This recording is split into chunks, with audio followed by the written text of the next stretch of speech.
નમસ્કાર મિત્રો, દેશ અને દુનિયાના સુપરફાસ્ટ સમાચારમાં તમારું સ્વાગત છે. ગુજરાતમાં ચોમાસા અંગે મોટા ચિંતાના સમાચાર સામે આવી રહ્યા છે. નમસ્કાર મિત્રો, આપ જોઈ રહ્યા છો હેડલાઇન્સ. ગુજરાતમાં 15 જૂન વીતી ગઈ હોવા છતાં હજુ સુધી સત્તાવાર ચોમાસાનું આગમન ન થતા જગતનો તાત ચિંતામાં મુકાયો છે. હવામાન વિભાગ એટલે કે IMDના જણાવ્યા અનુસાર મહારાષ્ટ્ર સંપૂર્ણ કવર થયા બાદ જ ચોમાસું ગુજરાતમાં એન્ટ્રી કરશે. આપણે જણાવી દઈએ કે ગત વર્ષ 2025માં 16 જૂને ચોમાસું બેસી ગયું હતું, જ્યારે 2024માં 12 જૂને વહેલું આવી પહોંચ્યું હતું. આ વર્ષે અલ નીનોની અસરના કારણે સામાન્ય કરતા ઓછો વરસાદ પડવાની શક્યતા પણ વર્ણવવામાં આવી છે. અન્ય મહત્વના સમાચારની વાત કરીએ તો દેશના 21 રાજ્યોમાં ભારે વરસાદનું એલર્ટ. બીજી તરફ દેશના અન્ય ભાગોની વાત કરીએ તો ચોમાસાએ દેશના ઘણા રાજ્યોમાં દસ્તક આપી દીધી છે. હવામાન વિભાગની માહિતી અનુસાર દેશના 21 રાજ્યોમાં ભારેથી અતિ ભારે વરસાદની આગાહી વ્યક્ત કરવામાં આવી છે. આજે દિલ્હી, ઉત્તર પ્રદેશ, બિહાર, ઝારખંડ, રાજસ્થાન, પંજાબ, હરિયાણા, મધ્યપ્રદેશ, આસામ અને દક્ષિણ ભારતના ઘણા ભાગોમાં વીજળીના કડાકા ભડાકા સાથે ભારે વરસાદની આશંકા છે. હવામાન વિભાગે લોકોને સતર્ક રહેવા અને બિનજરૂરી મુસાફરી ન કરવાની સલાહ આપી છે. અન્ય મહત્વના સમાચારની વાત કરીએ તો જામનગર મહાનગરપાલિકાને બોમ્બથી ઉડાવી દેવાની ધમકી મળી છે. હવે નજર કરીએ ગુજરાતના મહત્વના બ્રેકિંગ ન્યૂઝ ઉપર. જી હા દોસ્તો, જામનગર મહાનગરપાલિકાને એક અજ્ઞાત વ્યક્તિ તરફથી બોમ્બથી ઉડાવી દેવાની ગંભીર ધમકી મળતા સનસનાટી મચી ગઈ છે. ધમકી ભર્યો ઈમેલ મળતા જ પોલીસ તંત્ર એક્શનમાં આવી ગયું છે. બોમ્બ સ્ક્વોડ અને ડોગ સ્ક્વોડ સહિતના ઉચ્ચ અધિકારીઓનો મોટો કાફલો તાત્કાલિક મહાનગરપાલિકા કચેરીએ દોડી ગયો. સુરક્ષાની દ્રષ્ટિએ આખી બિલ્ડિંગને ખાલી કરાવીને ઘેરાવમાં લેવામાં આવી, જેના કારણે કર્મચારીઓ અને મુલાકાતીઓમાં ભારે અવ્યવસ્થા અને ભયનો માહોલ પણ જોવા મળ્યો હતો. અન્ય મહત્વના સમાચારની વાત કરીએ તો અમદાવાદમાં ફાયર સેફ્ટીના નિયમોના ઉલ્લંઘન બદલ 6 હોટલોને સીલ કરવામાં આવી છે. અમદાવાદથી વધુ એક મિત્રો મોટા સમાચાર સામે આવી રહ્યા છે. દિલ્હીની હોટલોમાં આગની ઘટના બાદ અમદાવાદ ફાયર બ્રિગેડ દ્વારા શહેરની હોટલો અને બિલ્ડિંગમાં ફાયર સેફ્ટીનું કડક ચેકિંગ હાથ ધરવામાં આવ્યું હતું. નિયમોનું ઉલ્લંઘન કરવા બદલ નોટિસ આપવા છતાં 7 દિવસમાં પાલન ન થતા ફાયર અને એસ્ટેટ વિભાગે થલતેજ, વસ્ત્રાપુર અને બોડકદેવ વિસ્તારની 6 હોટલોને સીલ કરી દીધી. સીલ કરાયેલી હોટલોમાં hotel Rudra, 4 food, Cape Town, Apollo, લેકિન અને ગ્રાન્ડ ઇન હોટલનો સમાવેશ થાય છે. અન્ય મહત્વના સમાચારની વાત કરીએ તો અમદાવાદ સુધી ચોમાસું પહોંચતા હજી 5 દિવસ લાગશે. અમદાવાદવાસીઓ માટે હવામાનના સમાચાર છે. અમદાવાદમાં ચોમાસું પહોંચતા હજી આશરે 5 દિવસનો સમય લાગી શકે છે. જો કે આવતીકાલથી ઉત્તર પશ્ચિમ ભારતમાં વેસ્ટર્ન ડિસ્ટર્બન્સની અસર જોવા મળી શકે છે. હવામાન વિભાગે પશ્ચિમી હિમાલયમાં ભારે વરસાદ તેમજ મેદાની વિસ્તારોમાં વાવાઝોડા અને વીજળી પડવાની આગાહી વ્યક્ત કરી છે.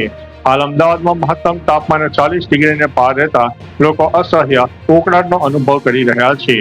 અન્ય મહત્વના સમાચારની વાત કરીએ તો ગુજરાતમાં આગામી 2 દિવસ હળવા વરસાદની આગાહી. મિત્રો, રાહતના સમાચાર તો એ છે કે ગુજરાતમાં આજથી આગામી 2 દિવસ હળવા મધ્યમ વરસાદની શક્યતા વ્યક્ત કરવામાં આવી છે. હવામાન વિભાગના જણાવ્યા મુજબ દક્ષિણ ગુજરાતના સુરત, તાપી, ડાંગ, નવસારી, વલસાડ, દાદરાનગર હવેલી વગેરે વિસ્તારમાં વરસાદની સંભાવના રહેલ છે. આ ઉપરાંત ઉત્તર ગુજરાતના બનાસકાંઠા અને સાબરકાંઠામાં પણ સિસ્ટમ સક્રિય થતા હળવો વરસાદ પણ થઈ શકે છે. અન્ય મહત્વના સમાચારની વાત કરીએ તો RT હેઠળ એડમિશન મેળવવાની છેલ્લી તક. શિક્ષણ જગતને લઈને મહત્વના સમાચાર સામે આવ્યા. RT એટલે કે રાઇટ ટુ એજ્યુકેશન હેઠળ ધોરણ 1માં એડમિશન મેળવનારા બાળકોને વધુ એક તક આપવામાં આવી છે. ત્રીજા રાઉન્ડ બાદ પણ 6000થી વધુ બેઠકો ખાલી રહેતા 18 જૂનથી ચોથો અને અંતિમ રાઉન્ડ શરૂ કરવામાં આવશે. આપણે જણાવી દઈએ કે આ વર્ષે રાજ્યની 9700થી વધુ ખાનગી શાળાઓમાં RT હેઠળ ધોરણ 1 માટે 83000થી વધુ બેઠકો ઉપલબ્ધ કરવામાં આવી હતી, જેમાં 1.5 લાખથી વધુ વાલીઓએ માન્ય અરજીઓ પણ નોંધાવી છે. અન્ય મહત્વના સમાચારની વાત કરીએ તો પાટણમાં 16 જુલાઈએ ભગવાન જગન્નાથજીની 144મી રથયાત્રા. ધાર્મિક ક્ષેત્રના સમાચાર ઉપર નજર નાખીએ તો પાટણમાં આગામી 16 જુલાઈએ યોજાનારી ભગવાન જગન્નાથની 144મી રથયાત્રાને સફળ બનાવવા માટે તૈયારીઓ તેજ બની ગઈ છે. મંગળવારે જગન્નાથ મંદિર ખાતે યોજાયેલી એક મહત્વની બેઠકમાં વિવિધ સમિતિઓની રચના કરવામાં આવી. ચેરમેન પિયુષ આચાર્યએ તમામ સભ્યોને એકજૂથ થઈને આ રથયાત્રાને ઐતિહાસિક અને ભવ્ય બનાવવા માટે અપીલ કરી છે. અન્ય મહત્વના સમાચારની વાત કરીએ તો આંતરરાષ્ટ્રીય બ્રેકિંગ, મિડલ ઈસ્ટમાં ફરીથી મોટો હુમલો. હવે નજર કરીએ આંતરરાષ્ટ્રીય સ્તરના મોટા સમાચારો ઉપર.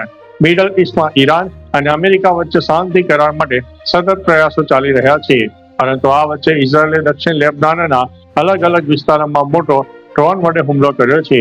આ ભયાનક હુમલામાં 4 લોકોના મોત થયા હોવાનો અહેવાલ છે, જ્યારે ઘણા લોકો ઘાયલ થયા છે. હુમલા બાદ સમગ્ર વિસ્તારમાં ભારે ભય અને તણાવનો માહોલ પણ જોવા મળી રહ્યો છે. અન્ય મહત્વના સમાચારની વાત કરીએ તો હેલ્થ ટિપ્સની, ગાયના દૂધના અદ્ભુત ફાયદા. મિત્રો, બુલેટિનમાં આગળ વાત કરીશું કે ગાયનું દૂધ પોષક તત્વોથી ભરપૂર આહાર માનવામાં આવે છે. તેમાં કેલ્શિયમ, વિટામિન B12, ફોસ્ફરસ અને ઉચ્ચ ગુણવત્તાવાળું પ્રોટીન હોય છે, જે હાડકાને મજબૂત બનાવવામાં અને બાળકોના શારીરિક વિકાસમાં મદદરૂપ બને છે. જો કે કેટલાક લોકોને તેમાં રહેલા લેક્ટોઝ અથવા તો પ્રોટીન પચાવવામાં તકલીફો પડતી હોવાથી ગેસ, પેટ ફૂલવું અને એસિડિટી જેવી પાચન સંબંધિત સમસ્યાઓ પણ થઈ શકે છે. અન્ય મહત્વના સમાચારની વાત કરીએ તો મહારાષ્ટ્રની રાજનીતિમાં મોટો ભૂકંપ, સાંસદોને 50 કરોડની ઓફરનો દાવો. મિત્રો, હવે આગળ વાત કરીશું રાજકીય સમાચારની. મહારાષ્ટ્રમાં યુબીટી એટલે કે ઉદ્ધવ ઠાકોરે જૂથમાં મોટા ભંગારની અટકળો વચ્ચે રાજકીય ગરમાવો આવી ગયો છે. સંજય રાઉતે સનસનાટીભર્યો દાવો કર્યો છે કે પાર્ટીના 9માંથી 6 લોકસભા સાંસદો શિંદે જૂથમાં જોડાઈ રહ્યા છે અને તેઓ આજે સ્પીકર ઓમ બિરલાને મળી શકે છે. રાઉતે આરોપ કર્યો છે કે આ સાંસદોને પક્ષ બદલવા માટે 50 કરોડની ઓફર કરવામાં આવી, જેમાંથી 15 કરોડ એડવાન્સ આપી દેવાયા છે. હાલ યુબીટી દ્વારા સાંસદોને વ્હીપ જારી કરીને તાત્કાલિક બેઠક બોલાવવામાં આવી છે. અન્ય મહત્વના સમાચારની વાત કરીએ તો ફ્રાન્સમાં G7 સમિટ. પીએમ મોદીએ ડોનાલ્ડ ટ્રમ્પ સામે નાગરિકોની સુરક્ષા મુદ્દો ઉઠાવ્યો છે.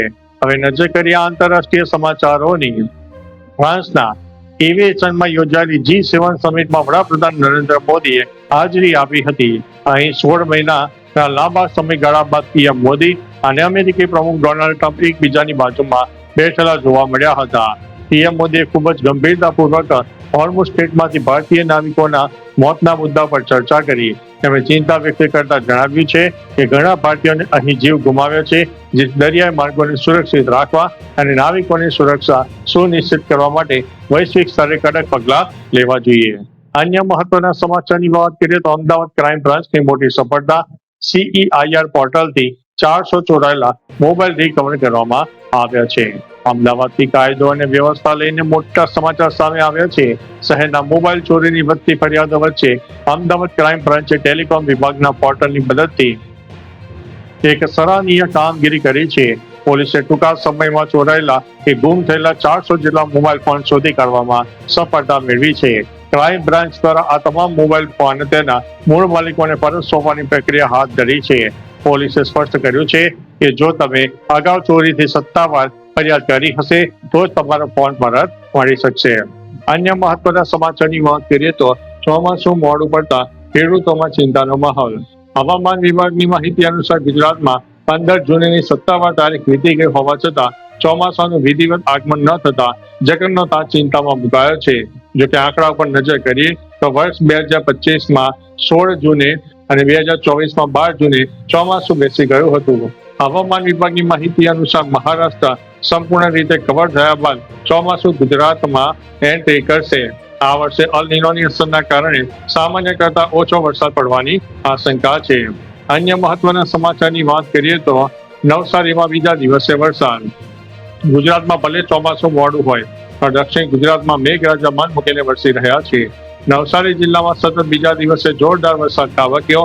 નવસારી શહેર ઉપરાંત ટીગરા, લુણસીકુઈ અને કાઠિયાવાડી સહિતના વિસ્તારોમાં સારો વરસાદ નોંધાતા વાતાવરણમાં ઠંડક પ્રસરી ગઈ છે. આ વરસાદથી સ્થાનિક ખેડૂતોમાં ભારે ખુશીનો માહોલ છે અને ખેતીના કામકાજને વેગ મળશે તેવી આશા સેવાઈ રહી છે. અન્ય મહત્વના સમાચારની વાત કરીએ તો કચ્છની ધરા ફરીથી ધ્રુજી. બપોરે 3.2ની તીવ્રતાનો ભૂકંપ આવ્યો હતો. અન્ય સમાચારો વચ્ચે કચ્છથી એક ચિંતાજનક સમાચાર સામે આવ્યા છે. ગુજરાતના સરહદી જિલ્લાના કચ્છમાં 12:39 ભૂકંપનો આંચકો અનુભવાયો છે. ભચાઉ નજીક કેન્દ્ર બિંદુ ધરાવતા આ ભૂકંપની તીવ્રતા રિક્ટર સ્કેલ ઉપર 3.2 ની માપવામાં આવી છે. અન્ય મહત્વના સમાચારની વાત કરીએ તો કેન્દ્રીય કર્મચારીઓ માટે ખુશખબર, 8મા પગાર પંચ અંતર્ગત એરેસ મળવાની શક્યતા છે. દેશના લાખો કેન્દ્રીય કર્મચારીઓ માટે નાણાકીય ક્ષેત્રે ખૂબ જ સારા સમાચાર સામે આવી રહ્યા છે. 8મા કેન્દ્રીય પગાર પંચની ભલામણોના અમલ બાદ કર્મચારીઓને આશરે 18 થી 24 મહિનાની બાકી નીકળતી રકમ એટલે કે એરિયર્સ એક સાથે મળવાની પ્રબળ શક્યતા છે. જોકે નિષ્ણાતોનું કહેવું છે કે એક સાથે મોટી રકમ મળવાથી ટેક્સનો બોજ વધી જશે, પરંતુ આવકવેરા અધિનિયમની કલમ 89(1) હેઠળ રાહત મેળવી શકાશે. ટેક્સ પ્લાનિંગ માટે આઈટીઆર ભરતા પહેલા ઓનલાઈન ફોર્મમાં 10E ભરવું ફરજિયાત છે. અન્ય મહત્વના સમાચારની વાત કરીએ તો જમીન અતિક્રમણના વિરોધમાં ખેડૂતોનો હાઈ વોલ્ટેજ ડ્રામા જોવા મળ્યો છે. ટાવર ઉપર ચડી ગયો. તેલંગાણાના મેડક જિલ્લામાં એક ચોંકાવનારો કિસ્સો સામે આવ્યો છે, જ્યાં પોતાની જમીન પર થયેલા ગેરકાયદેસર અતિક્રમણના વિરોધમાં એક ખેડૂત ઊંચા મોબાઈલ ટાવર ઉપર ચડી ગયો. આ ઘટનાના પગલે વિસ્તારમાં લોકોના ટોળે-ટોળા ઉમટી પડ્યા. ફાયર વિભાગ અને પોલીસની ટીમ તાત્કાલિક ઘટના સ્થળે પહોંચી ગઈ હતી અને ભારે જહેમત બાદ ખેડૂતને સમજાવીને સુનિશ્ચિત તરીકે નીચે ઉતારવામાં આવ્યો. જમીન વિવાદ અંગે ન્યાય મેળવતા માટે ખેડૂતે આ અત્યંત મોટું પગલું ભર્યું હોવાનું સામે આવ્યું છે. અન્ય મહત્વના સમાચારની વાત કરીએ તો લેબનોનમાં દક્ષિણ લેબનોન પર ભયાનક હુમલો થયો છે. આંતરરાષ્ટ્રીય સ્તરેથી યુદ્ધના મોટા સમાચાર સામે આવ્યા છે. મિડલ ઇસ્ટમાં એક તરફ ઈરાન અને અમેરિકા વચ્ચે શાંતિ કરારના પ્રયાસો થઈ રહ્યા છે, જ્યારે બીજી તરફ ઇઝરાયેલે દક્ષિણ લેબનોનના વિસ્તારોને નિશાન બનાવીને ભયાનક ડ્રોન હુમલો કર્યો છે. આ હવાઈ હુમલામાં 4 લોકોના મોત ઘટના સ્થળે થયા હતા. તો ચાલો મિત્રો, ફરીથી દેશ અને દુનિયાના સુપરફાસ્ટ સમાચાર લઈને મળતા રહીશું. ત્યાં સુધી અમને રજા આપશો. નમસ્તે.